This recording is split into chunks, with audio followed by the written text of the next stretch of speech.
எல்லாருக்கும் வணக்கம். அண்ட் எல்லாரையும் பார்க்க நல்லா இருக்கு இந்த ஒரு செஷன்ல.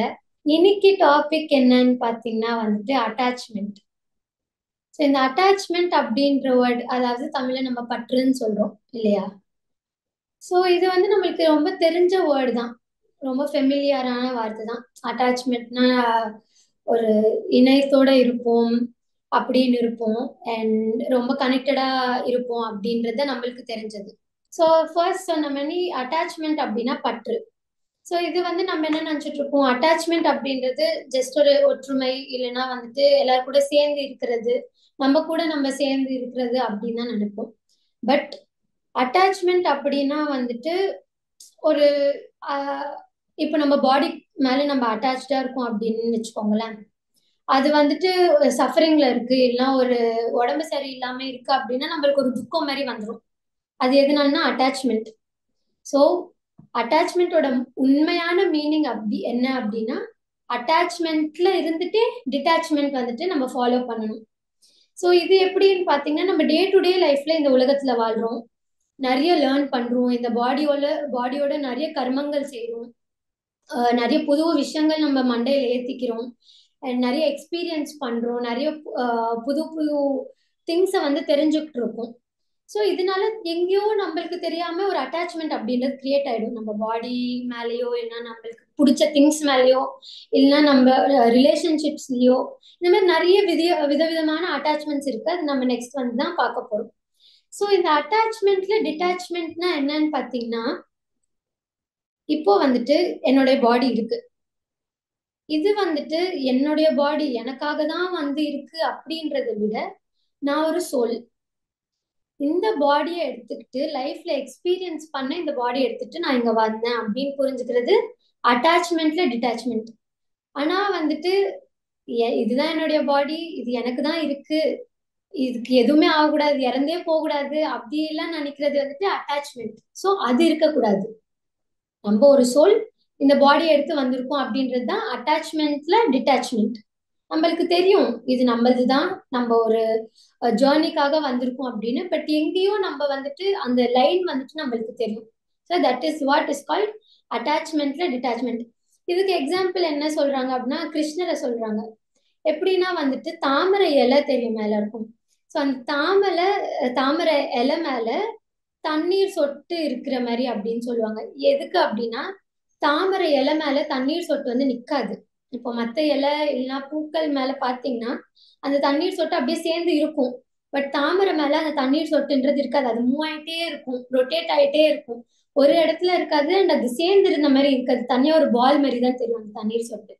ஸோ அது ஏன் கிருஷ்ணர் கூட கம்பேர் பண்றாங்க அப்படின்னா, கிருஷ்ணருக்கு இந்த பூமி மேல இந்த உலகத்துல நடக்கிறது எல்லாமே தெரியும், எல்லாமே அவரும் எக்ஸ்பீரியன்ஸ் பண்ணியிருக்காரு, எல்லாமே அவர் கண்ணோட பார்த்திருக்காரு, எல்லாமே கத்துக்கிட்டு இருக்காரு. இருந்தாலும் எந்த ஒரு அட்டாச்மெண்ட்டும் இருக்காது அவருக்கு. யாராச்சும் இறந்து போனாலும் ரொம்ப துக்கமா இருக்க மாட்டாரு, யாராச்சும் புதுசா பிறந்தாலும் ரொம்ப ஆனந்தத்தோட பொங்கி போக மாட்டாரு. ஒரு நியூட்ரல் ஸ்டேட்ல, ஒரு பிளிஸ்ஃபுல் ஸ்டேட்ல இருப்பாரு. அது என்ன சொல்றாங்க அப்படின்னா நித்திய முக்தி ஸ்திதி அப்படின்றாங்க. ஸோ இந்த ஸ்டேட் என்னன்னா, நியூட்ரல் ஸ்டேட்ல இருக்கும் போது நம்ம எப்பவுமே அந்த முக்தியோட ஃப்ரீடமோட இருப்போம். எப்போ அட்டாச்மெண்ட் இருக்குமோ அங்க ஃப்ரீடமே இருக்காது நம்மளுக்கு. இதுக்கு நம்ம அந்த அட்டாச்மெண்ட்ல அந்த பந்தம்ல நம்ம சேர்ந்து இருப்போம்.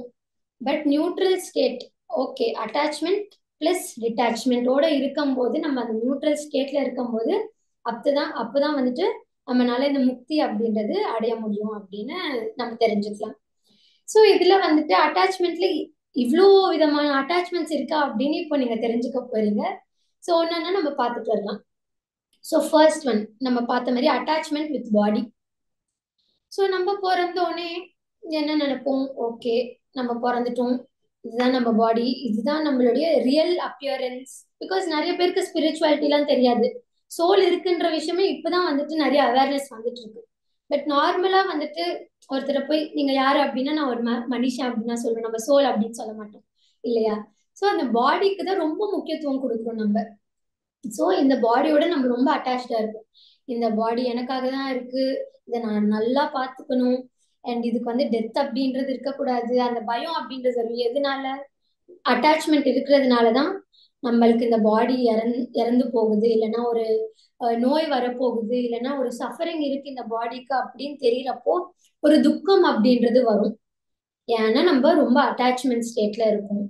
பட் நம்ம எப்போ டிட்டாச்சா இருக்குமோ, அதாவது நம்ம ஒரு சோல் இந்த பாடியை எடுத்துட்டு நிறைய எக்ஸ்பீரியன்சஸ் வந்துட்டு லேர்ன் பண்ண வந்திருக்கும், இந்த பாடியோட நிறைய கர்மாக்கள் செய்ய வந்திருக்கும், இந்த பாடியோட நிறைய கத்துக்க வந்திருக்கும் அப்படின்னு புரிஞ்சுக்கிறப்போ அதுதான் உண்மையான அட்டாச்மெண்ட். ஏன்னா நம்ம ரியாலிட்டிய பாக்குறோம். நம்ம வந்துட்டு வெளிய அவுட்டர் அப்பியரன்ஸ் மட்டும் இல்ல, நம்ம வந்துட்டு இன்சைட், அதாவது சோல் வந்துட்டு இந்த பாடியை எடுத்துட்டு வந்திருக்கு அப்படின்ற ஒரு உண்மையை வந்து தெரிஞ்சு இருக்கும்போது நம்ம உண்மையான அட்டாச்மெண்ட்ல டிட்டாச்மெண்ட்ன்ற கான்செப்டை வந்துட்டு நம்ம புரிஞ்சு பண்றப்போ நம்ம அது ப்ராக்டிக்கலா வந்துட்டு நம்ம லைஃப்ல கொண்டு வர முடியும். ஸோ எப்போ நம்ம பாடியோட அட்டாச்சா இருக்குமோ நம்ம வந்துட்டு அங்க என்ன புரிஞ்சுக்கணும் அப்படின்னா நம்ம சாரோல தான் இருப்போம், அதாவது துக்கத்துல தான் இருப்போம் எப்பவுமே. நிறைய பேர் இப்போ பாத்தீங்கன்னா யாருக்காச்சும் உடம்பு சரியில்லை, இல்லைன்னா வந்துட்டு ரொம்ப வயசாயிடுச்சு, அவங்க இறந்து போறாங்க அவங்களுக்கு தெரியும் அப்படின்னா ஒரு துக்கத்துக்குள்ள போயிடுவாங்க. ஏன்னா அவங்க வந்துட்டு நம்ம ஒரு சோல் அப்படின்ற எக்ஸெப்ட் பண்ணிக்கிற அளவுக்கு அவங்களுக்கு அந்த நாலேஜ் இல்லை. அவங்க என்ன நினைச்சிட்டு இருக்காங்க, இந்த பாடி தான் வந்து விட்டு போகுது, அவ்வளவுதான், நம்ம டெத்துனா இதோட முடிஞ்சிருச்சு அப்படின்னு நினைச்சுக்கிறாங்க. எதனாலனா அந்த அட்டாச்மெண்ட் இருக்கிறதுனால. ஸோ உங்களுக்கு எப்போ பிசிக்கல் பாடி மூலியமா துக்கம் வருதோ நீங்களே கிராஸ் செக் பண்ணிக்கோங்க தட் நம்மளுக்கு அட்டாச்மெண்ட் இருக்கு அப்படின்னு. இதுக்கு வந்துட்டு எப்படி இருக்கணும்னு சொல்றாங்கன்னா ரமண மகர்ஷி போல இருக்கணும்னு சொல்றாங்க. அவருடைய பாடி கூட எப்பவுமே அட்டாச்சா இல்ல, ஒரு நியூட்ரல் ஸ்டேட்ல தான் இருந்தாரு. அண்ட் அந்த அவேர்னஸோட இருந்தார், அந்த கான்சியஸ்னஸோட இருந்தார், அந்த சோல் கான்சியஸ்னஸோட. ஸோ நம்மளும் அந்த மாதிரி இருக்கணும் அப்படின்னு நம்ம தெரிஞ்சுக்கலாம். இதுக்கு ரிலேட்டடா புக்ஸ் என்ன அப்படின்னு பாத்தீங்கன்னா வந்துட்டு நம்ம பாடி இல்ல, நம்ம ஒரு சோல். எப்போ நம்ம சோல் அப்படின்னு தெரிஞ்சுக்கிறோமோ ஆட்டோமேட்டிக்கா நம்ம பாடி கூட இருக்கிற அட்டாச்மெண்ட் ஸ்லோவா குறைஞ்சுக்கிட்டே வரும், நம்ம மோர் அவேர்னஸ் ஸ்டேட்ல இருக்கும். ஸோ அதுக்கு தான் இந்த சில புக்ஸ் ரெக்கமெண்ட் பண்றேன். ஸோ ஃபர்ஸ்ட் வந்துட்டு born again book by Walter Semkiw. Second வந்துட்டு மெனி மாஸ்டர்ஸ் மெனி லைஃப்ஸ், என்னுடைய ஃபேவரட் புக் இது. பிரியான் வெஸ் அவர்கள் எழுதிய புக். இது ஏன் என்னோட ஃபேவரட் புக் அப்படின்னு சொல்றேன்னா எனக்கு ஜென்ரலாவே பாஸ்ட் லைஃப் ரெக்ரெஷன்ஸ் நிறைய லைஃப்ஸ் வந்துட்டு இருக்கு அப்படின்னு தெரிஞ்சுக்கிறதுக்கு ரொம்ப பிடிக்கும்.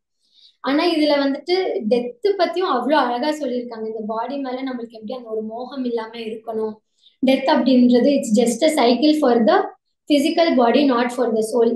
ஸோ இது எல்லாமே ரொம்ப அழகா வந்துட்டு அவங்க சொல்லியிருப்பாங்க. இன்னொரு ஃபேவரட் புக் என்னன்னா சோல்ஸ் ஜேர்னி. ஸோ இது கூட வந்துட்டு அந்த ஒரு சோல் வந்துட்டு எப்படி அந்த ஜேர்னி, அதாவது பிஃபோர் டெத், ஆஃப்டர் டெத், அதுக்கப்புறமா ஹையர் வேர்ல்ட்ஸ்ல எப்படி டிராவல் பண்ணுறது எல்லாமே இருக்கும். By Peter Richelieu. நெக்ஸ்ட் வந்துட்டு echoes of the soul by Echo Bodine. So இது எல்லாமே வந்துட்டு இந்த புக்ஸ் நான் லாஸ்ட்ல சேட் பாக்ஸ்ல கூட போடுறேன், ஸோ நீங்க வந்துட்டு ரெஃபர் பண்ணிக்கலாம். ஸோ இந்த புக்ஸ் எல்லாமே படிச்சா நம்மளுக்கு சோல் மேல மோர் அண்டர்ஸ்டாண்டிங் வரும். அண்ட் அப்போ எப்போ சோல் மேல வந்துட்டு அண்டர்ஸ்டாண்டிங் வருதோ இந்த பாடியை விட்டு நம்ம அந்த டிட்டாச்மெண்ட் ஸ்டேட், அதாவது நியூட்ரல் ஸ்டேட்ல இருக்க ஆரம்பிக்கும், ரொம்ப அட்டாச்சா இருக்க மாட்டோம் நம்ம பாடி கூட. ஸோ இதுதான் first point, attachment with body. So second என்னன்னு பார்த்தீங்கன்னா அட்டாச்மெண்ட் வித் மைண்ட். ஸோ இது என்னன்னு பார்த்தீங்கன்னா நம்ம டே டு டே லைஃப்ல வெளியே போவோம், வேலைகள் இருக்கும், நிறைய புது புது ஆட்களை சந்திப்போம். அண்ட் அதே மாதிரி வந்துட்டு நிறைய மெட்டீரியலிஸ்டிக் திங்ஸை பார்ப்போம். நிறைய மெட்டீரியலிஸ்டிக் திங்ஸ், அதாவது ஒரு வீடா இருக்கட்டும், ஒரு காரா இருக்கட்டும், ஒரு ஏரோப்ளேன்ல டிராவல் பண்றதா இருக்கட்டும், ஒரு நகை வாங்கி போடுறதா இருக்கட்டும், இல்லைன்னா costly mobiles and electronics use பண்றதா இருக்கட்டும், இதெல்லாமே வந்துட்டு நம்ம எக்ஸ்பீரியன்ஸ் பண்றோம் டே டு டே லைஃப்ல. எங்கேயோ தெரிஞ்சோ தெரியாமலையோ இது எல்லாமே நமக்காக தான் இருக்கு, இது எல்லாமே நான் வாங்கணும், இது எல்லாமே நான் எக்ஸ்பீரியன்ஸ் பண்ணணும், இது நமக்காக தான் வந்துட்டு உருவாக்கப்பட்டது அப்படின்ற ஒரு அட்டாச்மெண்ட் பந்தம்ல வந்து நம்ம போயிடுவோம் அகேன். ஸோ இது என்னன்னா இப்போ நம்மளுக்கு வந்துட்டு இந்த மெட்டீரியலிஸ்டிக் திங்ஸோட எதுக்கு அட்டாச்மெண்ட் வருதுன்னா நம்ம யாரையோ பாக்குறோம், அவங்களுடைய அட்டாச்மெண்ட் பாக்குறோம், அது வந்துட்டு அது மேல இருக்கிற அந்த மோகம் வியாமோகம் அப்படின்னு சொல்லுவாங்க. ஸோ டூ மச் அட்டாச்மெண்ட் அது பார்க்க பார்க்க நம்மளுக்கும் இது நல்லா இருக்கே, நம்மளும் எக்ஸ்பீரியன்ஸ் பண்ணுமே அந்த மாதிரி போயிடுவோமே தவிர்த்து இது ஒரு அட்டாச்மெண்ட் அப்படின்னு நம்ம புரிஞ்சுக்கிற நிலைமையில நம்ம இருக்க மாட்டோம். அதே மாதிரி நம்மளது ஒரு திங் வந்து தொலைஞ்சு போச்சு, சப்போஸ் நான் பிரேஸ்லெட் போட்டிருக்கேன் ஒன்று, அது தொலைஞ்சு போச்சுன்னா நம்மளுக்கு உடனே துக்கம் வந்துடும். பிரேஸ்லெட் தொலைஞ்சு போச்சே, என்னடா இது, ஒரு சேட்னஸ் சாரோல இருக்கும். அதே மாதிரி நம்மளுக்கு பிடிச்ச ஃப்ரெண்ட் வந்துட்டு நம்மளுக்கு ஏதாச்சும் ஒரு கிஃப்ட் கொடுக்குறாங்க, அதை தெரியாம எங்கேயாச்சும் உடஞ்சு போச்சு அப்படின்னா ஒரு துக்கம் வந்துடும். ஐயோ உடஞ்சு போச்சே, இது என் ஃப்ரெண்டு கொடுத்தது, இந்த திங் வந்துட்டு எனக்கு ரொம்ப ஸ்பெஷல் அப்படின்ற ஒரு துக்கம். இது நம்ம என்ன நினைப்போம், அவங்க கொடுத்ததுனால அது ஸ்பெஷல் அப்படின்னு நினைப்போம் தவிர்த்து, பட் அந்த ரியல் என்ன ஒரு ப்ராப்ளம் அப்படின்னா வந்துட்டு நம்ம அட்டாச்மெண்ட்டோட இருக்கும். அவங்க கொடுத்துதான் இருக்கு. இப்போ நம்ம ஃப்ரெண்டு தான் கொடுக்குறாங்க, நம்மளுக்கு அவ்வளோ பாசம்னா நம்ம அந்த மெமரிஸை வச்சுக்கிட்டே நம்ம அது வந்து ஆனந்தத்தை வந்து கெயின் பண்ணலாம். ஆனா நம்மளுக்கு அந்த திங்கு மேலதான் வந்துட்டு அட்டாச்மெண்ட் இருக்கிறதுனால அந்த துக்கம் அப்படின்றது வருது. So it is very important that நம்ம வந்துட்டு இந்த மெட்டீரியலிஸ்டிக் திங்ஸோட, அதாவது நம்ம மைண்ட் என்னெல்லாம் பார்க்குதோ என்னெல்லாம் எக்ஸ்பீரியன்ஸ் பண்ணுதோ அதுக்கு வந்துட்டு ஒரு டிட்டாச்மெண்ட் ஸ்டேட்ல இருக்கணும். ஏதாச்சும் இருக்குன்னா இருக்கு, பட் இல்லைனாலும் ஓகே அப்படின்ற ஸ்டேட்ல இருக்கணும். அதுதான் உண்மையான டிட்டாச்மெண்ட் ஸ்டேட் அப்படின்னு நம்ம சொல்லலாம். அதே மாதிரி இப்போ நிறைய பேர் அட்டாச்மெண்ட்ல இருந்துட்டு எனக்கு இது வேணும் அது வேணும், இது எக்ஸ்பீரியன்ஸ் பண்ணணும் அது எக்ஸ்பீரியன்ஸ் பண்ணணும், இது எல்லாமே சொல்லுவாங்க. ஸோ இதை சொல்லிக்கிட்டு அவங்க கெப்பாசிட்டியோட மீறி போகும்பொழுது அவங்களுக்கு இனி அது அவங்க கூட இல்லை அப்படின்னா வந்துட்டு ஒரு மாதிரி டிப்ரெஷன்ல போக ஆரம்பிச்சிருவாங்க. அது ஒரு அடிக்ஷன் மாதிரி ஆயிடும். ஏன்னா அது அவ்வளோ அட்டாச்மெண்ட்ல இருக்காங்க அவங்க வந்துட்டு. அடிக்ஷன் எப்போ வரும்னா நம்ம எது கூடயாச்சும் அட்டாச்மெண்ட்ல இருந்தாதான் அடிக்ஷன்ஸ் அப்படின்றதும் வரும். ஸோ எப்பவுமே நம்ம டிட்டாச்மெண்ட்டோட இருக்கணும். அண்ட் நம்ம மைண்டை வந்துட்டு இந்த அட்டாச்மெண்ட் அப்படின்றது கண்ட்ரோல் பண்ணக்கூடாது. நம்ம மைண்ட் நம்ம கிட்டே தான் இருக்கணும், நம்ம அவேர்னஸ்ல தான் இருக்கணும், அண்ட் நம்ம கான்சியஸ்னஸ்ல தான் இருக்கணும் தவிர்த்து ஏதோ ஒரு திங்காக வந்துட்டு நம்ம போயிட்டு அந்த அட்டாச்மெண்ட்ல இருந்து அந்த துக்கத்துல கொண்டு வந்துட்டு நம்ம லைஃப் நம்மளே வந்துட்டு கடினமாக்க கூடாது. So this is the second one, attachment with mind. நம்ம பாக்குறது எல்லாமே நம்மளுக்கு தான், அண்ட் பாக்குறது எல்லாமே எனக்கு தான் வேணும்னு இல்லாம எது வந்தாலும் ஓகே, எது போனாலும் ஓகே, வந்துச்சுன்னா எக்ஸ்பீரியன்ஸ் பண்ணுங்க, போச்சுன்னா ஓகே அந்த எக்ஸ்பீரியன்ஸ் முடிஞ்சிச்சு, நம்மளுக்கு இது தேவையில்லை, அந்த ஸ்டேட்ல இருக்கிறது வெரி இம்பார்ட்டன்ட். ஸோ அதே மாதிரி தேர்ட் ஒன், இது என்னன்னா அட்டாச்மெண்ட் வித் புத்தி, இந்த புத்தி லெவல்ல அப்படின்னு சொல்றோம் நம்ம. இது என்ன பாத்தீங்கன்னா வந்துட்டு சப்போஸ் இந்த செஷன் முடிஞ்சக்கப்புறமா நீங்கெல்லாம் வந்து சொல்றீங்க வந்து நான் ரொம்ப நல்லா சொன்னேன் சூப்பர் அப்ரிஷியேட் பண்றீங்க அப்படின்னா வந்துட்டு நான் ரொம்ப சந்தோஷப்பற்றக்கூடாது. ஒரு நியூட்ரல் ஸ்டேட்ல ஓகே நான் நல்லா பண்ணேன், அந்த சாட்டிஸ்பாக்சன் அண்ட் எல்லாரும் அப்ரிஷியேட் பண்றது பாசிட்டிவா நெக்ஸ்ட் க்ரோத்துக்கு நான் எடுத்துட்டு போறது ஒரு வழி. இல்ல அது ரொம்ப அப்படியே மனசுக்கு எடுத்துக்கிட்டு நான் தான் கிரேட், என்னை விட வேற யாரும் இல்ல அப்படின்றது நினைக்கிறது one of the attachment cases. அதே மாதிரி இன்னொன்னு என்ன அப்படின்னு பாத்தீங்கன்னா, யாரோ வந்து திட்டுறாங்க நம்மள வந்துட்டு, திட்டும் போது ரொம்ப வந்து எப்படி சொல்றது, டிப்ரெஷன்ல போயிடுவான், ரொம்ப வந்துட்டு அப்படியே சாரோல போயிடுவான். ஸோ வந்துட்டு அது ஏன் போறாங்க அப்படின்னா வந்துட்டு அந்த ஒரு அட்டாச்மெண்ட் ரொம்ப எடுத்துக்கிறாங்க.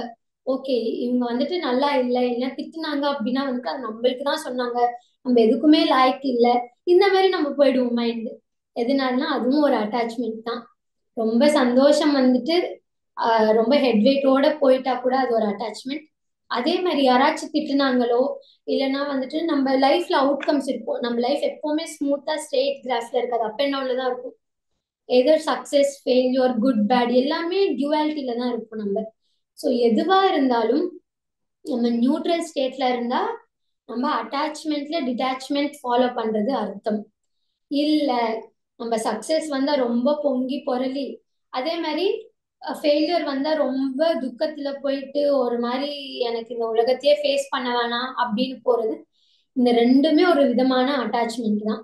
ஏன்னா அட்டாச்மெண்ட்டே இல்லைன்னா நம்ம நியூட்ரல் ஸ்டேட்ல இருந்தா நம்மளுக்கு எந்த இந்த ஒரு எமோஷன் ஃபிளக்சுவேட்டே ஆகாது. கரெக்டா ஒரு சாஃப்டா போகும். இதுக்கு என்ன அப்படி எக்ஸாம்பிள்னு பாத்தீங்கன்னா, இப்போ கார்ல வந்துட்டு கேர் இருக்கு. ஸோ இப்போ நீங்க ஃபர்ஸ்ட் கியர் போடணும்னா எப்படி போடுவோம், நியூட்ரல்ல இருந்து தான் நம்மளால ஃபர்ஸ்ட் கியர் போட முடியும். கரெக்டா அதே மாதிரி செகண்ட் கியர் போடணும்னா நீங்க டைரக்டா செகண்ட் கியர் போட முடியாது, மறுபடியும் நியூட்ரலுக்கு வந்துட்டு செகண்ட் கியர் போடணும். மறுபடியும் தேர்ட் கியர் போடணும்னா நியூட்ரலுக்கு வந்துட்டு தான் தேர்ட் கியர் போடணும். அதே மாதிரி இன்னொரு கியர். ஸோ எந்த கியர் மாத்தணும்னாலுமே நியூட்ரலுக்கு வந்துட்டு தான் மாத்தணும். அப்பதான் அது பேலன்ஸ்டா இருக்கும். நீங்க பாட்டுக்கு மாத்தணும்னு ட்ரை பண்ணா கூட மாத்த முடியாது. அது வந்துட்டு ரொம்ப இம்பேலன்ஸ்டா போயிடும். அதே மாதிரி நம்ம வாழ்க்கை கூட எல்லாமே ஒரு நியூட்ரலோட இருந்தாதான் நம்ம லைஃப் வந்துட்டு ஒரு பேலன்ஸ் ஸ்டேட்ல போகும். இல்ல எதுக்கோ ஒண்ணுத்துக்கு நம்ம ரொம்ப அட்டாச்ட் ஆகுறோம். நம்ம முன்னாடி பார்த்த மாதிரி, அதாவது உடல் ரீதியா இருக்கட்டும், இல்லைன்னா மன ரீதியா இருக்கட்டும், இப்போ புத்தி லெவலா இருக்கட்டும், எதுவா இருந்தாலுமே வந்துட்டு நம்ம ரொம்ப ஒரு விஷயத்துக்கு ரொம்ப அட்டாச்சா இருக்கோம்னு வச்சுக்கோங்களேன். அது வந்து ரொம்ப பேலன்ஸ் இல்லாம போயிடும். அண்ட் ஒரு கட்டத்துக்கு மேல கார் வந்து சவுண்ட் பண்ண ஆரம்பிச்சிடும் பாத்தீங்களா, அந்த மாதிரி ஆயிடும் நம்ம வாழ்க்கை. ரொம்ப நாய்ஸியா, ஒரு ஸ்மூத்னஸே இருக்காம ரொம்ப கஷ்டமா போகிற மாதிரி இருக்கும். ஸோ இந்த புத்தி லெவல்ல கூட நம்மளுக்கு என்ன வேணுமோ அதை எடுத்துக்கணும்னு தவிர்த்து, யாரோ ஏதோ சொல்லிட்டாங்கன்னு ரொம்ப ஆடக்கூடாது. யாரோ நம்மள டிஸ்கரேஜ் பண்ணிட்டாங்க அப்படின்னு ரொம்ப துக்கத்திலையும் போயிடக்கூடாது. ஸோ பேலன்ஸ் ஸ்டேட்டா நம்ம அது கொண்டு போயிட்டே இருக்கணும். எப்போ வந்துட்டு நம்ம இந்த டிப்ரெஷன், ஆங்ஸைட்டி இதெல்லாம் சொல்றோமோ, நம்ம என்ன புரிஞ்சுக்கணும்னா, நம்ம இந்த உலகத்தோட ரொம்ப எங்கேயோ நம்மளுக்கே தெரியாம ஒரு அட்டாச்மெண்ட்ல விழுகுறோம். அதனாலதான் இது எல்லாமே வரும். ஸோ அட்டாச்மெண்ட்டே இல்லைன்னா வந்துட்டு இது எதுவுமே வராது. நம்ம ரோல் வந்துட்டு நம்ம ப்ளே பண்ணிட்டு போறோம் அப்படின்னு நினைக்கிறப்போ இந்த எதுவுமே இருக்காது. நம்ம ரோலை ரொம்ப சீரியஸா எடுத்து இதுதான் ரியாலிட்டி அப்படின்னு நினைச்சு ப்ளே பண்றப்பதான் நம்மளுக்கு அந்த துக்கமா இருக்கட்டும், எல்லாமே வந்துட்டு பிரச்சனைகள் வரும் நம்மள சுத்தி. எதுக்குன்னா அகைன் நம்ம ஒரு அட்டாச்மெண்ட் ஸ்டேட்ல போறோம். ஸோ இது நம்ம புரிஞ்சுக்கணும். நெக்ஸ்ட் என்னன்னு பாத்தீங்கன்னா, ஃபோர்த் ஒன், அட்டாச்மெண்ட் வித் மணி. காசோட நம்ம ரொம்ப அட்டாச்மெண்டோட இருப்போம். கரெக்டா? இது ஏன் அப்படின்னு பாத்தீங்கன்னா வந்துட்டு, நம்ம ஜென்ரலா நம்ம மணியோட தான் மற்றவங்களுடைய லைஃப்பை வந்துட்டு மெஷர் பண்ற அளவுக்கு இப்போ இந்த சூழ்நிலை வந்து கிரியேட் ஆயிருக்கு. ஒருத்தன் காசு வச்சிருந்தாதான் அவன் வந்துட்டு ரிச், இல்லைன்னா காசு வச்சிருந்தாதான் ஒரு ஸ்டேட்டஸ், இல்லைன்னா வந்து காசு இருந்தாதான் நம்ம வாழ்க்கை நல்லா இருக்கும், காசு இருந்தாதான் நம்மளால எதுவாச்சும் பண்ண முடியும், காசு இருந்தாதான் காட்டிக்க முடியும். இது எல்லாமே வந்துட்டு அட்டாச்மெண்ட் தான். இந்த காசை சுத்தி எந்த ஒரு பிரச்சனை வந்தாலுமே அட்டாச்மெண்ட்டோட இருந்தாதான் அந்த பிரச்சனை வரும்னு நம்ம புரிஞ்சுக்கணும். இப்போ எப்படின்னா வந்துட்டு நிறைய பேருக்கு அவங்க ஃபேமிலி மெம்பர்ஸ் கூட வந்து சண்டை இருக்கும் காசு விஷயமா. இவன் எனக்கு காசு கொடுக்கல, நான் அதனால இவன்கிட்ட பேச மாட்டேன், நான் அவன் எனக்கு காசு கொடுக்கணும், நான் அது பேச மாட்டேன், சண்டை வரும். அண்ட் காசு ஐ மீன் விலைக்கு நிறைய பேர் போயிட்டு இருப்பாங்க, பின்னாடி ஓடி ஓடி போவாங்க காசு பின்னாடி. ஸோ அதே மாதிரி வந்துட்டு என்ன புரிஞ்சுக்கணும்னா வந்துட்டு, நம்மளுக்கு எவ்வளோ காசு இருக்கோ அதை வச்சு நம்ம வாழ்க்கை எப்படி வந்துட்டு முன்னெடுத்துட்டு போகணும் அப்படின்னு யோசிச்சா அது நியூட்ரல் ஸ்டேட், ப்ராப்பர் லிவிங். இல்ல நம்மளுக்கு எவ்வளவுதான் காசு வந்தாலும் நம்ம அது பின்னாடி ஓடி ஓடி ஓடி போறோம் அப்படின்னா அதுதான் அட்டாச்மெண்ட். வெரி சிம்பிள், வேற எதுவுமே கிடையாது. இப்போ நம்ம பேசிக் நீட்ஸ் அண்ட் கம்ஃபர்ட்ஸ் வந்துட்டு நம்மளுக்கு தேவை. ஸோ அது தேவை, ஐ மீன் அது வந்துட்டு நம்ம ஃபுல்ஃபில் பண்ணணும்னா இந்த காசு தேவை. ஸோ அது வரைக்கும் நம்ம வந்துட்டு சம்பாதிக்கிறது, கஷ்டப்படுறது, அது எல்லாமே பண்ணலாம். பட் ஒரு கட்டத்துக்கு மேல வந்துட்டு நீங்க ஆட்டோமேட்டிக்கா க்ரோ ஆனா தட் இஸ் வெரி குட். ஆனா அந்த காசை சுத்தியே நான் க்ரோ ஆகணும், இல்லைன்னா என்னுடைய டிசைர் ஃபுல்ஃபில் பண்றதுக்கே வந்துட்டு நான் வந்துட்டு காசு சம்பாதிக்கணும் அப்படின்றப்போ அது somewhere we are getting into attachment. எதுக்குன்னா அந்த காசோட அட்டாச்மெண்ட் இருந்தாதான் நம்மளுக்கு அந்த டிசைர்ஸ், அதாவது எனக்கு இது வேணும் அது வேணும் கோரிக்கைகள் அப்படின்றது வரும். அட்டாச்மெண்ட் இல்லை அப்படின்னா கோரிக்கைகளே வராது. நம்ம எப்படி இருந்தாலும் நம்ம வாழ்க்கை சூப்பரா அண்ட் ஹாப்பியா இருக்கும். ஸோ எப்போ அட்டாச்மெண்ட்டோட இருக்குமோ அந்த கோரிக்கைகள் வரும். அண்ட் அந்த கோரிக்கைகள் நிறைவேறாத போதுதான் இந்த கோபம் வரும். சார் இப்போ பத்ரி சார் சொன்னது பார்த்தோம் இல்லையா, நம்ம இன்டர்ஃபியரன்ஸ் அண்ட் இந்த அட்டாச்மெண்ட் இக்னரன்ஸ் எப்படி கோரிலேட்டடா இருக்கும், இதுவும் அப்படிதான். மணியை சுத்தி கோரிக்கைகள் இருக்கும், கோரிக்கைகளை சுத்தி அது ஃபுல்ஃபில் ஆகலைன்னா நம்மளுக்கு ஒரு துக்கம் அப்படின்றது வர ஆரம்பிக்கும். ஸோ எது நம்ம கெப்பாசிட்டியில இருக்கோ நம்ம ஹாப்பியா வந்துட்டு அதை என்ஜாய் பண்ணணும். ஆனா நம்ம கெப்பாசிட்டியில இருக்கிறது நம்ம கேட்க கூடாது, அது பின்னாடி ஓடக்கூடாது. ஏன்னா அகைன் இட் கிரியேட்ஸ் அட்டாச்மெண்ட். இப்போ நிறைய பேர் நீங்க பாத்தீங்கன்னா எவ்வளவுதான் காசு இருந்தாலும் அவங்களால அனுபவிக்க முடியாது. அது ஏன்னா அது ஒரு மாதிரி அட்டாச்மெண்ட். எனக்கு காசு இருக்கு காசு இருக்கு அப்படின்னு நினைச்சுக்கிறது அவங்களுக்கு பிடிக்கும் தவிர்த்து அனுபவிக்கணும்ன்ற ஆசை இருக்காது. அது கூட ஒரு விதமான அட்டாச்மெண்ட் தான். நம்மளுக்கு இருக்கிற கெப்பாசிட்டியில ஹாப்பியா வாழ்க்கைய வாழணும் அப்படின்றது தான் one of the easiest way of living அப்படின்னு நம்ம தெரிஞ்சுக்கலாம். So this is attachment with money. Next வந்துட்டு fifth one, attachment in relationships. So இப்போ நம்ம பார்க்கும்போது இவ்வளோ அட்டாச்மெண்ட் இருக்கா அப்படின்னு நம்ம தெரிஞ்சுக்கிறோம் இல்லையா? ஸோ அதே மாதிரி இப்போ ஃபிஃப்த் ஒன் வந்து attachment in relationships and family. So இது எப்படின்னு பார்த்தீங்கன்னா வந்துட்டு அட்டாச்மெண்ட் வித் ரிலேஷன்ஷிப்ஸ் ஃபேமிலி அப்படின்னா எல்லாமே வரும். ஹஸ்பண்ட் அண்ட் ஒய்ஃபா இருக்கட்டும், குழந்தைங்க மேல இருக்கட்டும், இல்லை நம்ம ஃப்ரெண்ட்ஸோட இருக்கலாம், ரிலேட்டிவ்ஸோட இருக்கலாம், நம்ம காலேஜ் எல்லாம் ஒர்க்ல போற கொலீக்ஸோட இருக்கலாம், யார் கூடயாச்சும் அந்த அட்டாச்மெண்ட். ஸோ இது என்ன அப்படின்னு பார்த்தீங்கன்னா வந்துட்டு இந்த அட்டாச்மெண்ட் எப்படின்னா வந்துட்டு இப்போ நிறைய பேர் இப்போ குழந்தைங்க இருக்காங்க அப்படின்னா எனக்கு வந்துட்டு அவங்களுக்கு ஒரு ஃப்ரீடமே இல்லாம வந்துட்டு வளர்ப்பாங்க சில பேரண்ட்ஸ் வந்துட்டு. அண்ட் எல்லாத்துலயும் இன்டர்ஃபியர் ஆவாங்க. இப்படி பண்ணாத, அப்படி பண்ணாத, அது பண்ணு, இது பண்ணு, இதுதான் நீ படிக்கணும், எல்லாத்துலயும் இன்டர்ஃபியர் ஆவாங்க. எதுக்கு? ஏன்னா அந்த ஒரு அட்டாச்மெண்ட். நான் சொல்றதுதான் என் குழந்தை கேட்கணும், எனக்காக தான் என்னோட குழந்தை வந்து பிறந்திருக்கா அப்படின்னு அந்த ஒரு மிஸ்கன்செப்ஷன்ல இருப்பாங்க. இதுக்கு வந்துட்டு கலீல் கிப்ரான் என்ன சொல்லுவாரு அப்படின்னா வந்துட்டு குழந்தைங்க வந்துட்டு உங்க மூலியமா தான் வந்துட்டு இந்த பூமிக்கு வராங்களே தவிர்த்து உங்களுக்காக வரல அப்படின்னு சொல்லுவாரு. இது ஆக்சுவலி நான் பல வருஷத்துக்கு முன்னாடி எங்களோட அம்மா அப்பா எனக்கு சொல்லி கேள்விப்பட்டது. ஸோ அப்போ தோணுச்சு, ஆமா தானே, நம்ம யாருக்காகவும் வரல, அவங்க மூலியமா தான் நம்ம வரோம். எந்த ஒரு குழந்தையா இருந்தாலும் இட்ஸ் ஜஸ்ட் ஒன் போர்ட்டல். எப்படி இந்த பூமிக்கு வர்றதுக்கு நம்மளுக்கு நம்ம சோலுக்கு இந்த பாடி ஒரு போர்ட்டலோ, அதே மாதிரி ஒரு குழந்தைக்கு இந்த பூமிக்கு வந்து எல்லாமே எக்ஸ்பீரியன்ஸ் பண்றதுக்கு அண்ட் இந்த எக்ஸ்பீரியன்சஸ் எப்படி வந்து கரெக்டான விதத்துல கொண்டு போறதுக்கு பேரண்ட்ஸ் கைட் வேணுமோ, அவங்க ஒரு போர்ட்டல் எல்லாத்துக்குமே வந்துட்டு அது புரிஞ்சுக்கணும். ஸோ இது எப்போ நம்ம புரிஞ்சுக்கிறோமோ, நம்ம குழந்தைங்க நமக்காக வரல, நம்ம மூலியமா வராங்க அப்படின்னு தெரிஞ்சுக்கிறோமோ, அது டிட்டாச்மெண்ட் ஸ்டேஜ்.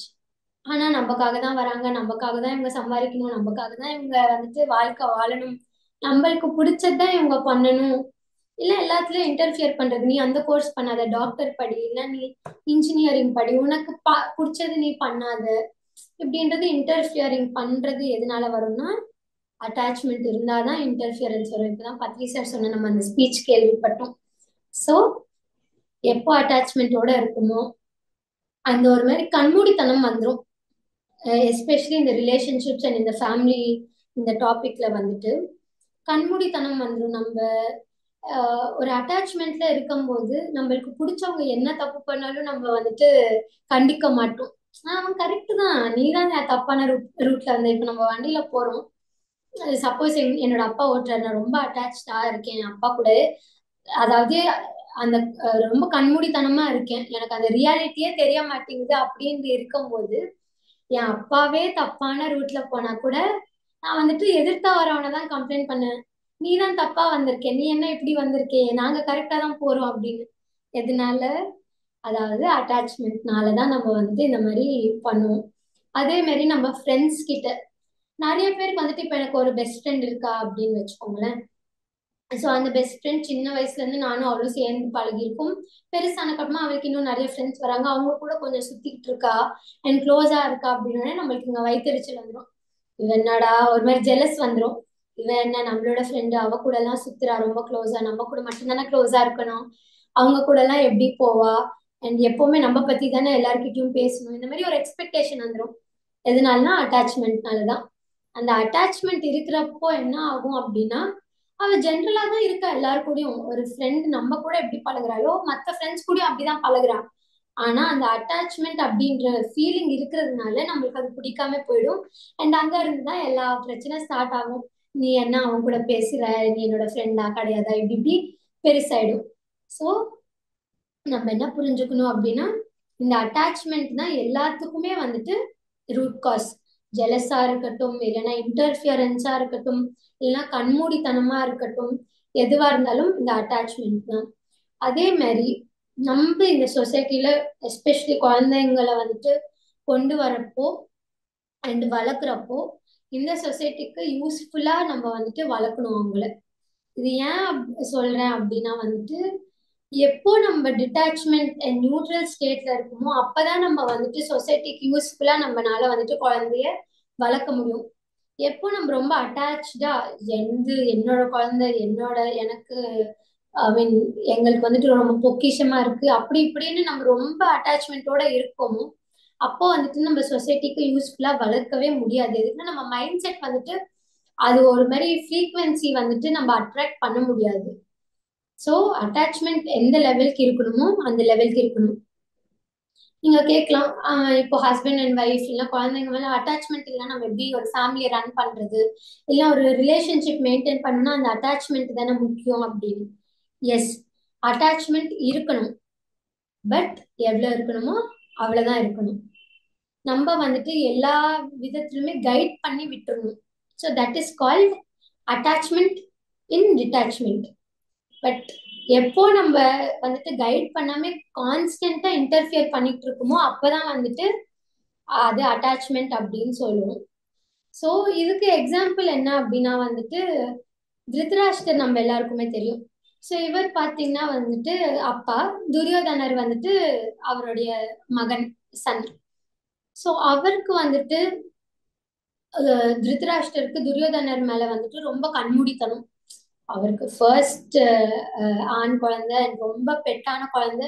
அவன் என்ன பண்ணாலுமே, எந்த தப்பு பண்ணாலுமே அவருக்கு வந்துட்டு அந்த கண்மூடித்தனம்னால அவரை கரெக்டே பண்ண மாட்டாரு துரியோதனரை. சோ அது என்ன ஆகும், அப்படி அந்த கண்மூடித்தனத்தோட நீ என்ன பண்ணாலும் கரெக்ட் தான், நீ பண்ணு, நீ கண்டினியூ பண்ணு, நான் உனக்கு சப்போர்ட் பண்றேன் அப்படின்னு சொல்லி சொல்லி வளர்க்கறதுனால துரியோதனருக்கு வந்துட்டு அவர் பண்ற கெட்ட விஷயங்களா இருக்கட்டும், தவறான விஷயங்களா இருக்கட்டும், எதுவுமே தெரியாம ஃபைனலா வந்துட்டு அந்த குருக்ஷேத்திர யுத்தத்துல போய் நிக்க வைக்கும். அதே வந்துட்டு திருதராஷ்டர் ஃபர்ஸ்டே வந்துட்டு துரியோதனருக்கு, இல்லப்பா நீ பண்றது தப்பு, பஞ்ச பாண்டவங்களுக்கு அந்த ஒரு வில்லேஜ் நீ கொடுக்கணும்னா கொடுத்துரு அப்படின்னு சொல்லி இருந்தா அந்த குருக்ஷேத்திர யுத்தமே வந்திருக்காது. ஆனா அது அவர் கரெக்டே பண்ணல. அவருடைய மகனை வந்துட்டு கரெக்ட் பண்ணாம, நீ தவறான வழியில போனா கூட நீ கரெக்ட் அப்படின்ற ஒரு ஸ்டேட்ல இருந்தாரு. ஏன்னா அந்த அட்டாச்மெண்ட்ல கண்மூடித்தனம் வந்துச்சு. பையன் பண்ற தவறுகள் அவரோட கண்ணுக்கே தெரியல. சோ அதுக்குதான் வந்துட்டு அவருக்கு பிளைண்ட்னஸ் அப்படின்னு இருக்கும். நம்மளுடைய கதைகள்ல படிச்சா வந்துட்டு அந்த பிளைண்ட்னஸ் என்ன டிபிக்ட் பண்ணுதுன்னா கண்மூடித்தனம். அவருடைய குடும்பத்துக்கு மேல, கெட்ட விஷயத்துக்கு மேல அந்த கண்மூடித்தனத்தை தான் அவங்க வந்துட்டு அந்த மாதிரி காட்டுறாங்க. சோ எப்போ கண்மூடித்தனம் இருக்கோ நம்ம எல்லாருமே தவறான விஷயங்களும் செய்ய ஆரம்பிப்போம். அண்ட் ஏன் இந்த கண்மூடித்தனம் இருக்குன்னா அட்டாச்மெண்ட் இருக்கிறதுனாலதான். ஸோ இது கூட ஒரு என்ன புரிஞ்சுக்கணும்னா, நம்ம எப்போ அட்டாச்மெண்ட்ல இருக்கிறோமோ நம்ம ரியாக்ட் பண்ணுவோம். அதே எப்போ நியூட்ரல் ஸ்டேட்ல இருக்குமோ ரெஸ்பாண்ட் பண்ணுவோம். நம்ம வந்துட்டு எதுக்குமே வந்துட்டு ரொம்ப ஓவர் எக்ஸ்பிரஷன் வந்து நம்ம பண்ண மாட்டோம். So that is very important that we respond. நம்ம ரெஸ்பாண்ட் பண்றோம்னா நியூட்ரலா இருக்கும்னு அர்த்தம். ரியாக்ட் பண்றோம் அப்படின்னா வந்துட்டு நம்மளே புரிஞ்சுக்கணும் that we are in attachment state அப்படின்றது. ஸோ நெக்ஸ்ட் ஒன், லாஸ்ட்ல இன்னொரு 5-10 மினிட்ஸ்ல முடிச்சுக்கிறேன் நான். இன்னொன்னு என்னன்னு பாத்தீங்கன்னா அட்டாச்மெண்ட் வித் சொசைட்டி. அதாவது சர்வீஸ் பண்றப்போ, இப்ப நம்ம ஏதாவது சர்வீஸ் பண்றோம் அப்படின்னா வந்துட்டு நிறைய பேருக்கு இந்த சர்வீஸ் நான் தான் பண்ணேன், இந்த சர்வீஸ் நான் பண்ணதுனால தான் அவங்களுடைய வாழ்க்கை நல்லா இருக்கு, நான் காசு கொடுத்து இவங்களை படிக்க வச்சதுனால தான் அவங்க வாழ்க்கை நல்லா இருக்கு, இவங்க பெரியவங்க ஆனாங்க, இல்ல நான் காசு கொடுத்ததுனால தான் அவங்க சாப்பிட்டாங்க. இது இன்னொரு அட்டாச்மெண்ட். ஸோ இந்த அட்டாச்மெண்ட்லயும் நம்ம இருக்கக்கூடாது. நம்ம தர்மம் என்ன இருக்கோ, அதாவது சர்வீஸ் பண்றது ஒரு தர்மம், இந்த தர்மம் என்ன இருக்கோ நம்ம பண்ணிட்டு எந்த ஒரு எக்ஸ்பெக்டேஷனும் இருக்கக்கூடாது. நான் இன்னைக்கு வந்துட்டு இவனுக்கு காசு கொடுத்து ஹெல்ப் பண்ண, நாளைக்கு யாரோ வந்து எனக்கு காசு கொடுத்து ஹெல்ப் பண்ணுவாங்க, இல்லைன்னா வந்துட்டு நான் இவனுக்கு சோறு போட்டேன் இன்னைக்கு அதனால நாளைக்கு என்னோட வாழ்க்கை சூப்பரா இருக்கும். இது எல்லாமே வந்துட்டு எக்ஸ்பெக்டேஷன். இந்த எக்ஸ்பெக்டேஷன் எங்க இருந்து வருது? அட்டாச்மெண்ட்ல இருந்து வருது. ஸோ எப்போ அட்டாச்மெண்ட்டோட நம்ம வந்துட்டு சர்வீஸ் பண்றோமோ இல்ல நம்மளோட தர்மங்கள் பண்றோமோ அங்க வந்துட்டு நம்ம ஹாப்பினஸே ஃபீல் பண்ண முடியாது. எப்பவுமே ஒரு எக்ஸ்பெக்டேஷன் ஜோன்ல தான் இருக்கும். அதே வந்துட்டு அட்டாச்மெண்ட் இல்லாம டிட்டாச்மெண்ட்டோட ஒரு நியூட்ரல் ஸ்டேட்டோட நம்ம எனக்கு காசு கொடுக்கணும்னு தோணுச்சு கொடுத்துட்டேன் ஹாப்பியா, அதோட நான் ஃபுல்ஃபில்மெண்டா போயிட்டா சோலுக்கு வந்துட்டு எவ்வளவோ ஆனந்தம் இருக்கும். அண்ட் அங்க ஒரு எக்ஸ்பெக்டேஷனே வராது. நம்ம பண்ணணும்னு தோணுச்சு பண்ணிட்டேன், அவ்வளவுதான். சோ இது நம்ம என்ன புரிஞ்சுக்கணும்னா, இங்க நம்ம தானம் தர்மம் செய்யும் போது கூட டிட்டாச்மெண்ட்ல தான் இருக்கணுமே தவிர்த்து என்னோட என்னாலதான் வந்துட்டு இப்படி ஆயிடுச்சு, ஏனாலதான் வந்துட்டு யாரோ வாழ்க்கை வந்துட்டு நம்ம சரிப்படுத்திட்டோம் அப்படின்ற ஒரு மைண்ட் செட்ல நம்ம இருக்கக்கூடாது. So that is very important.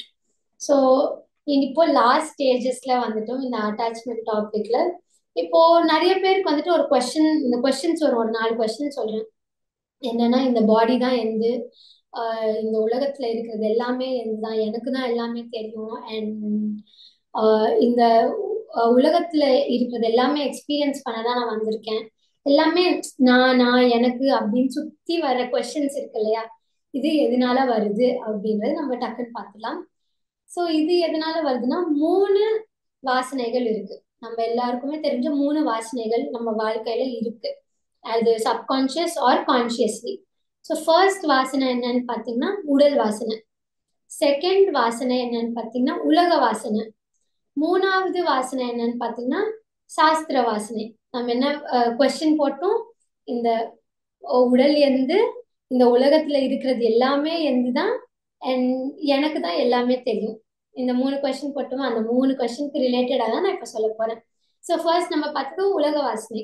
இதுக்கு ஒரு எக்ஸாம்பிள் என்னன்னா, நம்ம பெருங்காயம் டப்பா எடுத்தீங்கன்னா வந்துட்டு, நம்ம பெருங்காயம் எல்லாமே யூஸ் பண்ணிட்டு முடிச்சிட்டு கழுவி வச்சக்கு அப்புறமா கூட அந்த வாசனை வரும், பெருங்காயம் வாசனை. அது எப்படின்னு பாத்தீங்கன்னா, இப்போ நம்ம வாழ்க்கையில இந்த ஒரு ஹியூமன் பிசிக்கல் பாடி எடுத்துட்டு வந்திருக்கோம். இந்த பாடி எடுத்துட்டு வந்ததுக்கு அப்புறமா கூட நிறைய எக்ஸ்பீரியன்ஸ் பண்ணுவோம், நம்ம நிறைய கத்துப்போம், அண்ட் இந்த பாடியோட நிறைய கர்மாக்கள் எல்லாமே செய்வோம். ஆனா இது செய்யற ஒரு ப்ராசஸ்ல நம்ம ஒரு சோல் அப்படின்றது மறந்துடுவோம். நம்ம ஒரு பாடின்ற நம்பிக்கையில தான் நம்ம இருப்போம், அண்ட் அந்த மைண்ட் செட்ல தான் நம்ம இருப்போம். நம்ம சோல் அப்படின்றது மறந்துடுவோம். ஸோ இது மறந்துட்டு நம்ம மேல போயிடுவோம். இப்போ வந்துட்டு நம்ம எல்லாமே ஸ்பிரிச்சுவாலிட்டியில இருக்கிறதுனால இது எல்லாமே தெரியுது. பட் நம்மள சுத்தி எல்லாருக்குமே இது தெரியுமா அப்படின்னா தெரியாது. எல்லாருமே என்ன நம்பிட்டு இருக்காங்க, நம்ம ஒரு பிசிக்கல் பாடின்னு தான் நம்பிட்டு இருக்காங்க.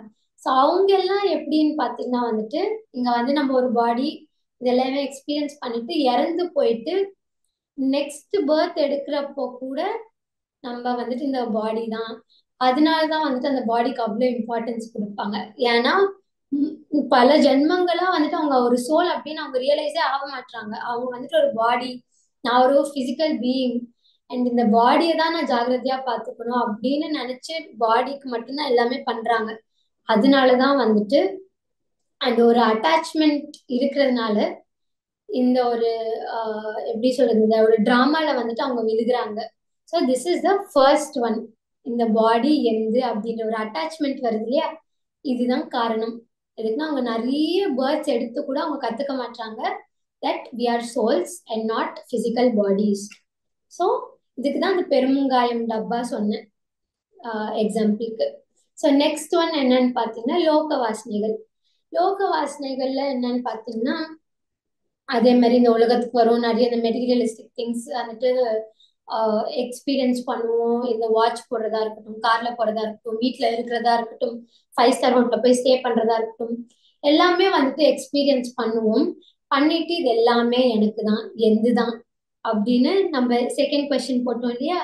எதனால அப்படின்னா வந்துட்டு உலக வாசனை இருக்கிறதுனாலதான் நம்மளுக்கு இந்த ஒரு அட்டாச்மெண்ட் அப்படின்றது வருது. So this is the second one. இதுக்கு என்ன அப்படின்னு ஒரு சின்ன ஸ்டோரி சொல்லிடுறேன். ஸோ ஜனக மகாராஜா அப்படின்னு ஒருத்தர் இருக்காரு. இவர் என்னன்னு பார்த்தீங்கன்னா, ஒரு பெரிய கிங்டம் இருக்கு, அண்ட் நிறைய ரிஷிகள் எல்லாரையும் இவர் வந்துட்டு வெல்கம் பண்றது அவருக்கு ரொம்ப பிடிக்கும். அவங்களுக்கு ஃபுட் வைக்கிறதா இருக்கட்டும், அவங்கள நல்லா பார்த்துக்கிறதா இருக்கட்டும், அவங்களுடைய கிங்டம்ல இவருக்கு ரொம்ப பிடிக்கும். ஸோ அதே மாதிரி ஒரு நாள் வந்துட்டு ஒரு முனி வந்துட்டு, ரிஷி வந்துட்டு வருவாரு. அவர் வந்துட்டு ஒரு கோவணமோட வருவாரு. அதாவது நம்ம கோச்சி அப்படின்னு சொல்லுவோம், ஒரு சின்ன துண்டு போட்டுட்டு வருவாரு. ஸோ போட்டுட்டு வருவாரு. இந்த கிங் வந்துட்டு வெல்கம் பண்ணுவாரு, வாங்க ரெஸ்ட் எடுத்துக்கோங்க அப்படின்வாரு. இவர் வந்துட்டு ஓகே பேலஸ் எல்லாமே பார்ப்பாரு. பார்த்துட்டு ரெஸ்ட் எடுக்க ரூம்ல போயிட்டு அந்த கோவணம் எடுத்துட்டு துவைச்சிட்டு காய போட்டு வச்சிருவாரு. அண்ட் நல்லா ரெஸ்ட் எடுத்துட்டு இருப்பாரு. ஸோ அதுக்கப்புறமா ஈவினிங் போல டைம் ஆனதுக்கு அப்புறமா இந்த ஜனக மகாராஜா என்ன சொல்லுவாரு அப்படின்னா, சரி வா நம்ம வந்துட்டு வாங்க நம்ம ஒரு சின்ன வாக் மாதிரி போலாம், நான் உங்களை இந்த ராஜ்யத்தை சுத்தி என்னெல்லாம் இருக்குன்னு காட்டுறேன் அப்படின்னு கூட்டிட்டு போவாரு. ஸோ 2 பேருமே நடக்க போவாங்க. போயிட்டு வரப்போ வந்துட்டு என்ன ஆகும்னா வந்துட்டு இந்த மொத்த பேலஸே வந்துட்டு எரிய ஆரம்பிச்சிடும், ஃபுல்லா ஃபயர் ஆயிடும்.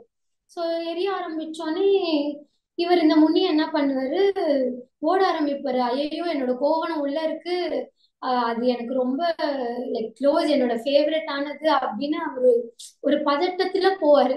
ஆனா இந்த ஜனக மகாராஜா வந்துட்டு ஓகே, பேலஸ் எரியுது, பொறுமையா போகணும், நம்மளும் தண்ணி வந்துட்டு அடிக்கணும் அண்ட் எல்லாத்தையும் வந்துட்டு இந்த ஃபயரை வந்துட்டு ஸ்டாப் பண்ணணும் அப்படின்னு போற தவிர்த்து அந்த பதட்டம் இல்ல.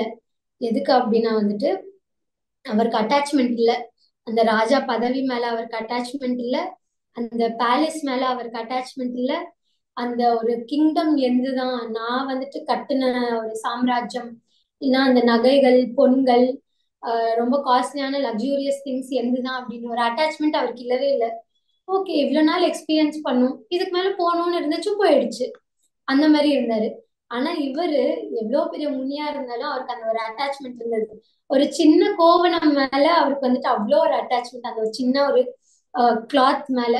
சோ இதுதான் வந்துட்டு அந்த ஒரு எக்ஸாம்பிள். என்னன்னா வந்துட்டு இவர ஜனக மகாராஜா வந்துட்டு ராஜர்ஷி அப்படின்னு சொல்லுவாங்க.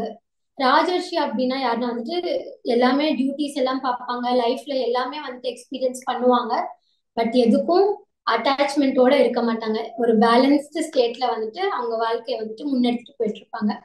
So this is the second வாசனை, அதாவது உலக வாசனை. தேர்ட் ஒன் என்னன்னா சாஸ்திர வாசனை. இந்த சாஸ்திர வாசனை என்னன்னு பார்த்தீங்கன்னா, நம்ம நல்லா படிப்போம், புது புது விஷயங்கள் கத்துப்போம், மண்டையில வச்சுப்போம், தெரிஞ்சுப்போம். இதெல்லாமே தெரிஞ்சதுக்கு அப்புறமா வந்துட்டு சில பேருக்கு அந்த ஹெட் வெயிட் வந்துடும், எனக்கு தான் எல்லாமே தெரியும், எனக்கு இதுக்கு மேல கத்துக்கிறதுக்கு எதுவுமே இல்லை இந்த வாழ்க்கையில, எனக்கு எல்லாமே தெரியும், நான் தான் ஒரு பெரிய ஸ்காலர் அப்படின்ற ஒரு ஒரு சர்க்கிள்ல வந்து போயிடுவான். இன்னும் புது விஷயங்கள் கத்துக்கிறதுக்கு அவனுக்கு உடன்பாடே இருக்காது. ஸோ அந்த மாதிரி போயிடுவாங்க. ஸோ அப்படி இல்லாம வந்துட்டு நம்ம எப்போ ஓப்பனா இருக்கும், எப்போ நம்மளுடைய படிப்பு நம்மளோட ஞானத்துக்கு கூட நம்ம அட்டாச்மெண்டோட இல்லாம நம்ம எப்போ ஓப்பன் மைண்டடோட இருக்குமோ, எல்லாமே கத்துக்கணும், எல்லா விஷயமே நம்ம தெரிஞ்சுக்கணும் அப்படின்னு இருக்கிறப்பதான் இந்த சாஸ்திர வாசனை அப்படின்றது நம்மளுக்கு இல்லாம இருக்கும். ஆனா எப்போ வந்துட்டு எனக்கு தான் தெரியும், எனக்கு எல்லாமே வந்துட்டு நாலேஜ் இருக்கு, எனக்கு புதுசா கத்துக்கிறதுக்கு எதுவுமே இல்லை அப்படின்னா அது again it is one form of attachment. So this is the third attachment. மூணு வாசனைகள் இதுதான், அதாவது உடல் வாசனை, உலக வாசனை, சாஸ்திர வாசனை. ஸோ இந்த மூணு வந்துட்டு பார்த்தாச்சு. அண்ட் இப்போ ஒரு சின்ன ஸ்டோரி வந்துட்டு சொல்லிக்கிறேன். இது என்ன அப்படின்னா வந்துட்டு இது ஜென்ரலா அட்டாச்மெண்ட்க்கு ரிலேட்டடா சொல்றேன். ஜடபர்த்துடு அப்படின்னு ஒரு முனி இருப்பாரு, அதாவது ரிஷி இருப்பாரு. ஸோ இவர் என்னன்னு பாத்தீங்கன்னா வந்துட்டு ஒரு ஆசிரமத்துல ஒரு சின்ன ஹட்ல வந்துட்டு கோட்டையில வந்துட்டு அவர் வாழ்க்கை வாழ்ந்துட்டு இருப்பாரு. ஹாப்பியா அவர் பாட்டுக்கு மெடிடேஷன் பண்ணிட்டு இருப்பாரு அண்ட் பீஸ்ஃபுல்லா இருப்பாரு. அங்க வந்துட்டு ஒரு மான் வந்துட்டு வரும் அவர் ஆசிரமத்தை சுத்தி.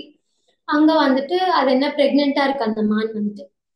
அது என்ன பண்ணும், கொஞ்ச நாள் அப்புறமா அங்கேயே சுத்திட்டு இவர் கூட அப்படியே கொஞ்சம் என்ஜாய் பண்ணிட்டே இருக்கிறப்போ அந்த குட்டி போடுற டைம்ல வந்துட்டு அந்த அம்மா மான் இருக்கு இல்லையா, அது வந்து இறந்து போயிடும், குட்டியை போட்டுட்டு இறந்து போயிடும். ஸோ இவர் கண்ணு முன்னாடியே இது நடந்ததுனால இவர் என்ன பண்ணுவாரு, சரி இந்த குட்டி மானுக்கு வந்துட்டு யாருமே இல்லை, நம்ம தான் பார்த்துக்கணும் அப்படின்னு அவர் எடுத்துக்கிட்டு பார்த்துக்கிட்டு நல்லா ஃபுட் கொடுப்பாரு, நல்லா ஒரு கம்ஃபர்டபுளான சுச்சுவேஷன்ல வளர்ப்பாரு, எந்த ஒரு கஷ்டமும் தெரியாம அண்ட் ஹாப்பியா பார்த்துப்பாரு, அது கூட நிறைய டைம் ஸ்பெண்ட் பண்ணுவாரு. இதெல்லாம் பண்றப்போ அவருக்கு அந்த குட்டி மான் மேல ஒரு அட்டாச்மெண்ட் வந்துட்டு ஃபார்ம் ஆயிடும், அவருக்கே தெரியாம ஒரு அட்டாச்மெண்ட் வந்துடும். அந்த அட்டாச்மெண்ட் வரும்போது இவருக்கும் இந்த மான் வளர வளர இவருக்கும் வயசாயிட்டே போகும் இல்லையா, வயசாயிட்டே போகும்போது இவருக்கு ஒரு துக்கம் வர ஆரம்பிக்கும். ஐயோ நம்மளுக்கு வயசாகிடுச்சு, நம்மளுக்கு இன்னைக்கோ நாளைக்கோ நம்ம இறந்து போயிடுவோம், இந்த மானை யார் பார்த்துப்பா அப்படின்னு. அந்த மானை இன்னும் குட்டி மான்லாம் இல்ல, பெருசாயிடுச்சு. ஆனா அவரு கண்ணு முன்னாடி அது பிறந்து இவரு வளர்த்ததுனால ஒரு அட்டாச்மெண்ட் இருக்கிறதுனால அது இன்னும் குட்டியா தான் தெரியுது. சோ அவருக்கு அந்த ஒரு துக்கம் வர ஆரம்பிச்சிடும், இந்த குட்டி மானை யாரு பார்த்துப்பா, நம்ம இறந்துட்டா எப்படி அப்படின்னு. அந்த ஒரு துக்கத்தோட அந்த ஒரு மைண்ட் செட்டோட அவர் இறந்துருவாரு. இறந்துட்டு நெக்ஸ்ட் டைம் பர்த் எடுக்கும் போது அவர் மானா பிறப்பாரு. சோ இது என்னடா, நான் வந்துட்டு அவருக்கு அந்த கான்சியஸ்னஸோட இந்த மானா பிறந்திருக்குமே நம்ம மறுபடியும் அப்படின்னு. ஓகே, மறுபடியும் அதே ஆசிரமம் கிட்டதான் அவர் மானா பிறப்பாரு. அந்த மானா பிறந்ததுக்கு அப்புறமா வந்துட்டு நிறைய முனிகள் ருஷிகள் எல்லாம் இருக்காங்க இல்லையா அந்த ஆசிரமத்துல. அவங்க வந்துட்டு சொல்ற ஞானத்தை வாங்கி வாங்கி வாங்கி தெரிஞ்சுக்கிட்டு மறுபடியும் இறந்து போயிட்டு நெக்ஸ்ட் ஜென்மத்துல மனுஷனா பிறந்துருவாரு. ஸோ இந்த ஸ்டோரியில மெயின் கான்செப்ட் என்னன்னு பாத்தீங்கன்னா, அவர் என்ன ஒரு துக்கத்துல இருந்தாரு. இந்த மானை யார் பார்த்துப்பா, நான் இறந்து போனக்கு அப்புறமா யார் இந்த மானை பார்த்துப்பான்ற ஒரு துக்கத்துல இறந்ததுனால நெக்ஸ்ட் இன்கார்னேஷன்ல அவர் மானா பிறந்துட்டாரு. ஸோ இதோட மீனிங் என்ன அப்படின்னா வந்துட்டு, நம்ம எந்த ஸ்டேட்ல இறந்து போறோமோ அந்த ஸ்டேட்ல தான் நம்ம பர்த் எடுப்போம். அதாவது நம்ம எந்த ஒரு அட்டாச்மெண்ட்டோட இருக்குமோ அதே இதுல கண்டினியூஷனா தான் பிறப்புமே தவிர்த்து சம்மந்தமே இல்லாம இல்ல நம்ம ஏன்டா என்னோட வாழ்க்கை அப்படி இருக்கு இப்படி இருக்கு நம்ம கம்ப்ளைண்ட் பண்ணுவோம் இல்லையா. அது ஏன்னா நம்ம தான் அந்த ஃபைனல் டெஸ்டினேஷன் அப்படின்றத நம்ம சூஸ் பண்றோம். So we should be very conscious enough நம்ம எது கூட அட்டாச் ஆகுறோம், எந்த அளவுக்கு அட்டாச் ஆகுறோம், அந்த அட்டாச்மெண்ட் தேவையா இல்லையா, இது எல்லாமே தெரிஞ்சுக்கிட்டு பண்றப்போ நம்ம வந்துட்டு அட்டாச்மெண்ட்ல டிட்டாச்மெண்ட் அப்படின்ற கான்செப்டை ஃபாலோ பண்ணுவோம் தவிர்த்து, அதாவது நியூட்ரல் ஸ்டேட்ல இருக்கிற ஃபாலோ பண்ணுவோமே தவிர்த்து அட்டாச்மெண்ட் அப்படின்ற ஸ்டேட் நம்ம தாண்டி போவோம். ஸோ இதுதான் மெயின் கான்செப்ட் இன்னைக்கு. அட்டாச்மெண்ட்ன்றது எவ்வளோ கான்சிக்வன்சஸா இருக்கட்டும், இல்லை எவ்வளோ கஷ்டங்கள் நம்ம வாழ்க்கையில கொண்டு வரும் அப்படின்றது நம்ம புரிஞ்சுக்கலாம். லாஸ்டா இப்போ என் பண்ணிடுறேன். ஸோ இதுக்கு என் பண்றதுக்கு முன்னாடி ஒரு 2 ஸ்லோகங்கள் சொல்லி என் பண்ணிக்கிறேன் இந்த அட்டாச்மெண்ட் கான்செப்ட்க்கு தகுந்த மாதிரி. ஸோ ஒன்று என்னன்னு பார்த்தீங்கன்னா, கர்மண்யே வாதிகாரஸ்தே மா ஃபலேஷு கடாச்சனா மா கர்ம ஃபலகே துர்புகு மாதே சங்கோத்ஸ்வ கர்மணி அப்படின்னு கிருஷ்ணர் வந்து பகவத்கீதையில சொல்றாரு. ஸோ இது என்ன அப்படின்னு பார்த்தீங்கன்னா, கர்மாக்கள் செய்யறதுக்கு நம்மளுக்கு தகுதி இருக்கு, ஆனா அதோட ரிசல்ட் எக்ஸ்பெக்ட் பண்றதுக்கு நம்மளுக்கு தகுதி கிடையாது. நம்ம என்ன கர்மாக்களா இருந்தாலும் பண்ணலாம், ஆனா ரிசல்ட் எக்ஸ்பெக்ட் பண்ணக்கூடாது. எதுக்குன்னா நம்ம ரிசல்ட் வந்துட்டு யூனிவர்ஸ் என்ன நம்மளோட கர்மாக்களை பொறுத்து யூனிவர்ஸ் நம்மளுக்கு என்ன கொடுக்குமோ அது தானாவே கொடுக்கும். நம்ம எந்த ரிசல்ட்டும் எக்ஸ்பெக்ட் பண்ணாம ஒரு டிட்டாச்சு ஸ்டேட்ல இருக்கிறப்போ நம்மளுக்கு என்ன வரணுமோ அது தானா வரும். அண்ட் எப்போ நம்ம அந்த டிட்டாச்சு ஸ்டேட்ல இருக்குமோ ஆட்டோமேட்டிக்கா இந்த முக்தி ஸ்டேட்ல, அதாவது நம்ம ஃப்ரீடம் ஸ்டேட்ல நம்ம வாழ்க்கைய வாழ்வோம். அதே நம்ம வந்துட்டு ஏதோ ரிசல்ட்டை வந்து எக்ஸ்பெக்ட் பண்றோம் அப்படின்னா அது ஒரு அட்டாச்மெண்ட். அந்த அட்டாச்மெண்ட்ல இருக்கப்போ நம்மளுக்கு ஃப்ரீடமே இருக்காது. ஸோ எப்பவுமே அட்டாச்மெண்ட்ல இல்லாம எந்த ரிசல்ட் எக்ஸ்பெக்ட் பண்ணாம நம்ம பண்ற கர்மாவை நம்ம பண்ணிட்டு நம்ம ஒரு ஃப்ரீடமோட வாழ்க்கை வாழணும் அப்படின்னு சொல்றாங்க. ஸோ நெக்ஸ்ட் இன்னொரு ஸ்லோகம் என்ன அப்படின்னு பார்த்தீங்கன்னா, யோ நா ஹிருஷ்யதி நா துவேஷ்டி நா காங்ஷதி நா சோச்சதி சுப அசுப பரித்யாகி பக்திமான் யஹ சமே பிரியா அப்படின்னு சொல்றாங்க.